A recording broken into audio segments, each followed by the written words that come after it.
Tidak disebutkan sifat pemakmur masjid di dalam Al-Quran kecuali dengan sifat-sifat yang terbatas. Karena ayatnya pun dibuka dengan adatul hasri, huruf pembatas. Ditemukan di Quran surah ke-9 At-Taubah di ayat yang ke-18. Innama ya'muru masajidallahi. Jika ada ayat Al-Quran dibuka dengan kata innama, adatul hasri, huruf pembatas, maka hukumnya hanya berlaku atau terbatas pada yang disebutkan di ayat saja, tidak keluar dari situ. Saya beri contoh bandingan dulu. Zakat itu dikeluarkan dan disalurkan hanya untuk 8 golongan. Tidak boleh keluar dari 8 golongan itu. Kenapa tidak boleh di luar 8 golongan itu? Karena ayat pengeluaran zakat dibuka dengan kata innama. Quran surah 9 At-Taubah di ayat ke-60.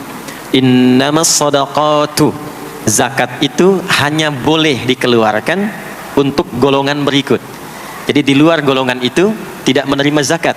Nanti ada skema lain seperti infak, sedekah umum dan sebagainya.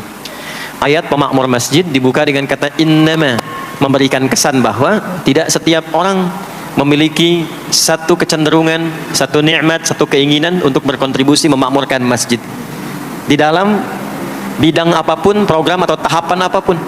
Ada yang bertugas mengelola, ada yang bertugas untuk membangun, ada yang bertugas mensupport kegiatan, ada yang bertugas untuk bisa berkontribusi di aspek-aspek lainnya. Nah, semua itu kata Allah adalah kalangan terbatas. Jadi kalau Allah sudah berikan satu spesialisasi tersendiri dan dinilai oleh Allah sebagai golongan yang spesial, maka manfaatkan status itu sebelum nanti bertukar atau selesai tugasnya dan kembali kepada Allah insyaallah dalam kemuliaan. Man amana billahi wal yaumil akhir. Man amana billahi wal yaumil akhir. Orang-orang yang diberi kesempatan memakmurkan masjid itu, kata Allah, harus menyatukan dulu visinya sebelum membuat program. Jadi sebelum membuat program di masjid, satukan dulu visinya. Visinya untuk mendapatkan ridha Allah, proyeknya akhirat untuk membawa bekal pulang saat akan dihisab.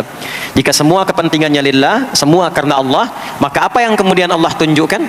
Orang-orang itu akan menjadi istimewa di hadapan Allah, lalu mulai membuat program dari kenikmatan salat yang khusyuk, wa aqamas shalah, pengelolaan harta yang bisa bermaslahat atau kepentingan-kepentingan agama dan sosial, wa ataz zakah, wa lam yakhsha illallah, dan semua fokusnya karena Allah. Fa'asa ulaika ayyakunu minal muhtadin, maka orang-orang yang beraktivitas demikian insyaallah akan digolongkan pada golongan orang-orang yang mendapatkan kemuliaan dan petunjuk dari Allah Subhanahu wa taala.